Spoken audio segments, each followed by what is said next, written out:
할렐루야. 3월 13일 목요일 말씀 묵상 시간입니다. 오늘은 시편 69편에서 71편까지를 묵상하며 69편을 살펴보도록 하겠습니다. 1절부터 18절까지 읽도록 하겠습니다.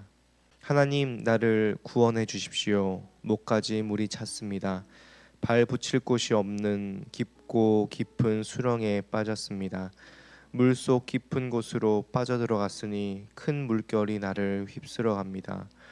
목이 타도록 부르짖다가 이 몸은 지쳤습니다. 눈이 빠지도록 나는 나의 하나님을 기다렸습니다.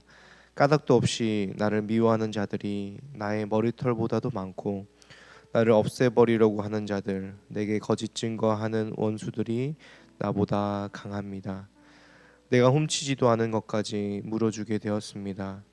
하나님, 주님은 내 어리석음을 잘 알고 계시니 내 죄를 주님 앞에서는 감출 수 없습니다. 만군의 주 하나님, 주님을 기다리는 사람들이 나 때문에 수치를 당하는 일이 없도록 하여 주십시오. 이스라엘의 하나님, 주님을 애써 찾는 사람들이 나 때문에 모욕을 당하는 일이 없도록 하여 주십시오. 주님 때문에 내가 욕을 먹고 내 얼굴이 수치로 덮였습니다. 친척에게 따돌림을 당하고 어머니의 자녀들에게 마저 낯선 사람이 되고 말았습니다. 주님의 집에 쏟은 내 열정이 내 안에서 불처럼 타고 있습니다. 그러나 주님을 모욕하는 자들의 모욕이 나에게로 쏟아집니다. 내가 금식하면서 울었으나 그것이 오히려 나에게는 조롱거리가 되었습니다. 내가 베옷을 입고서 슬퍼하였으나 오히려 그들에게는 말거리가 되었습니다.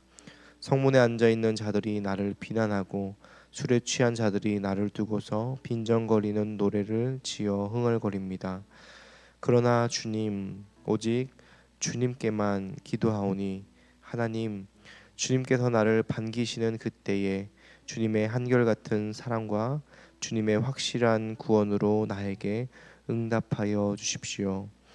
나를 이 수렁에서 끌어내어 주셔서 그 속에 빠져들어가지 않게 하여 주십시오. 나를 미워하는 자들과 깊은 물에서 나를 건져 주십시오. 큰 물결이 나를 접치지 못하게 해 주십시오. 깊은 물이 나를 삼키지 못하게 해 주십시오. 큰 구덩이가 입을 벌려 나를 삼키고 그 입을 닫지 못하게 해 주십시오. 주님, 주님의 사랑은 한결같으시니 나에게 응답해 주십시오. 주님께는 긍휼이 풍성하오니 나에게로 얼굴을 돌려 주십시오. 주님이 종에게 주님의 얼굴을 가리지 말아 주십시오. 나에게 큰 고통이 있으니 어서 내게 응답해 주십시오. 나에게로 빨리 오셔서 나를 구원하여 주시고 나의 원수들에게서 나를 건져 주십시오. 아멘.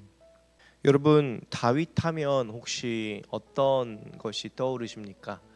왕이 떠오를 수도 있고 골리앗, 누구는 하나님의 마음에 합한 사람이라는 이미지가 떠오를 수도 있습니다. 그런데 성경은 다윗을 왕뿐만 아니라 동시에 선지자라고 얘기를 합니다. 사도행전 2장 30절에 보면 다윗은 선지자라고 했습니다. 왜 다윗이 선지자일까요?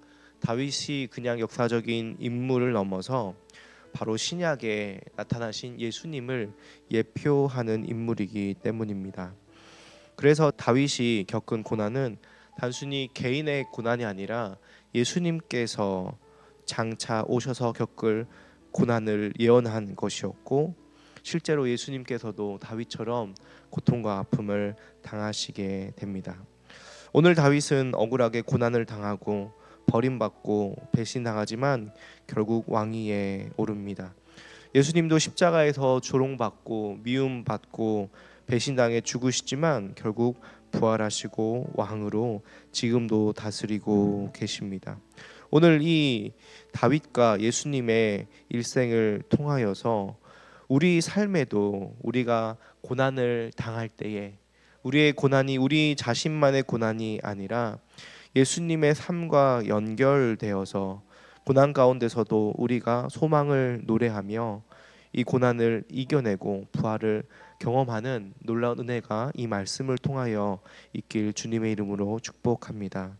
오늘 시편 69편 1절에 보면 이렇게 나옵니다. 하나님 나를 구원해 주십시오. 목까지 물이 찼습니다. 이 말은 무슨 말입니까? 하나님 살려 주십시오. 지금 죽겠습니다. 라는 다윗의 고백입니다. 2절에 보면 깊은 수렁에 빠져서 큰 물결이 나를 휩쓸어 간다라고 얘기를 합니다. 아무리 발버둥 쳐도 올라오 나올 수 없는 수렁, 쓰나미가 쳐서 큰 물결이 나를 휩쓸어 가서 죽을 수밖에 없는 위기에 지금 다윗이 처해 있습니다. 왜 그렇게 되었습니까? 4절에 보면 까닭도 없이 나를 미워하는 자들이, 나를 없애버리려 하는 자들이 나보다 강하기 때문이라고 이야기합니다. 지금 다윗은 그를 미워하고 죽이려 하는 자들 때문에 그것보다 강한 힘과 강한 권력, 능력을 가지고 그를 압제하는 자들 가운데서 죽어가고 있습니다. 쫓기고 있습니다. 그가 미움받는 이유는 그러면 무엇입니까? 다윗은 까닭 없이라고 이야기합니다. 이유가 없는 것이 이유입니다. 여러분, 이유 없이 고통과 미움을 당해 보신 적이 있습니까? 바로 예수님께서 그런 고통을, 그런 미움을 당하셨습니다. 그가 당한 고난은 이유 없는 고난이었고 배신이었고 버림이었습니다. 가장 가까운 사람들에게도 미움과 또 고난을 당하셨습니다. 8절에 보면 어머니의 자녀들에게 마저 낯선 사람이 되고 말았다고 이야기를 합니다. 그냥 원수들만 나를 힘들게 하는 것이 아니라 내가 사랑하던 사람, 나의 형제 자매요, 나의 가장 가까운 이들이 나를 미워할 때에 우리의 마음이 더욱더 아파옵니다. 예수님도 그의 사랑하는 제자 가롯 유다에게 버림을, 배신을 당하셨습니다. 그 고난은 정신적인 고난, 마음이 아픈 고난뿐만이 아니라 육체적인 고난, 육체적인 극도의 아픔을 당하셨습니다. 21절에 보면 배가 고파서 먹을 것을 달라고 하면 그들은 나에게 독을 타서 주고 목이 말라 마실 것을 달라고 하면 나에게 식초를 주었다고 합니다. 예수님께서는 가시관을 시움 당하고 침뱉음 당했고 조롱당하면서 십자가 위에서 배고프고 목이 마르셨습니다. 그때에 내가 주림으로 쓸개를 내 음식물로 주며 목마를 때에 초를 마시게 하였다는 그 말씀이 오늘 21절 말씀입니다. 예수님께 신 포도주 식초를 타서 신 포도주 식초를 마시게 하였습니다. 이 모든 것이 결국 예수님의 십자가의 사건을 예언한 것이었습니다. 그러면서 오늘 다윗은 이렇게 고백합니다. 주님께만 기도하오니 주님께서 나를 반기시는 그때에 주님의 한결같은 사랑과 주님의 확실한 구원으로 나에게 응답하여 주십시오. 그 고통 가운데 다윗은 하나님의 한결같은 사랑, 한결같은 은혜를 기다리고 간구합니다. 그리고 그 결과 어떻게 됩니까? 30절에 보면 그때 나는 노래를 지어 하나님의 이름을 찬양하련다. 감사의 노래로 그의 위대하심을 알리련다. 온유한 사람들이 보고서 기뻐할 것이니 하나님을 찾는 사람들아 그대들의 심장에 생명이 고동칠 것이다. 이 고통 이후에 하나님을 찬양하는 노래를 지어서 감사의 노래로 기뻐하며 하나님을 높이고 또 그 하나님을 찾는 사람들이 심장에 생명을 얻는 새로운 생명을 얻게 될 것이라고 이야기합니다. 결국 고난 중에도 하나님을 찬양하며 하나님의 이름을 높이고 있는 것이죠. 여러분, 그 고난 중에 찬양하는 믿음이 우리 가운데 있기를 소원합니다. 예수님께서도 고난 당하셨지만 죽으셨지만 결국 3일 만에 죽은 자 가운데서 다시 살아나셔서 부활하시고 그 부활의 능력과 소망을 제자들에게 보여주셨습니다. 여러분, 우리 가운데서도 고난 당할 때가 있지만 그것이 끝이 아님을 기억해야 합니다. 하나님께서 이 고난을 통하여서 때로는 우리의 몸과 마음이 죽임을 당하는 것처럼 괴롭고 힘들지만 우리가 다시 영적으로 살아나고 우리가 부활하는 승리의 기쁨을 맛보게 될 것이라고 이야기하십니다. 그렇기 때문에 오늘도 너무 고통스러운 가운데서도 하루를 살아갈 수 있는 힘을, 하루를 버틸 수 있는 힘을 이 말씀 가운데 얻게 되는 것입니다. 나만이 아니라 다윗도, 나만이 아니라 예수님도 까닭없이 강한 자들에게 미움과 핍박, 가까운 자들에게 버림과 고통을 당하셨구나 하는 것이 우리에게 유일한 위로와 소망이 될 것입니다.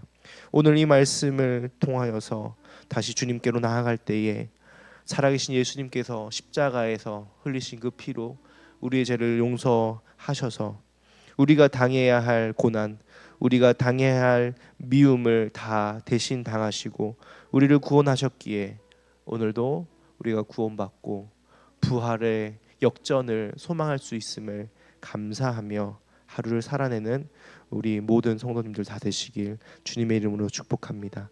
기도하겠습니다.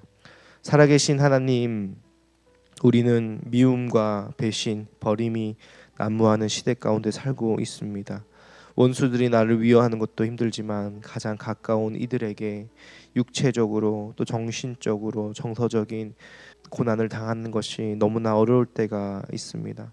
주님, 하나님께서 하나님의 사랑하는 독생자를 우리에게 보내셔서 이 미움과 버림을 다 당하게 하시니 참 감사합니다.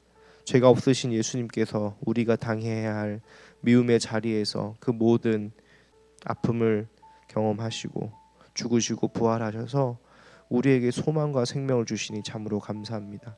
하나님, 때로는 너무 고통스러워서 주님을 찬양하라는 이런 말씀이 너무나 와닿지 않을 때도 있지만 그럼에도 주님, 우리가 우리의 상황과 환경을 뛰어넘는 믿음을 가지고 고통 가운데 주님의 이름을 부르며 찬양하며 주님의 이름을 높일 수 있도록 큰 은혜와 믿음을 허락하여 주셔서 주님, 그 찬양과 감사의 고백이 지금뿐만 아니라 나중에도 실제가 되고 실현되어 하나님의 이름이 높아지는 주님의 구원과 부활을 노래하는 저희들이 다 되게 하여 주시옵소서. 이 고난이 속히 지나갈 수 있도록 주님 우리를 붙들어 주시옵소서.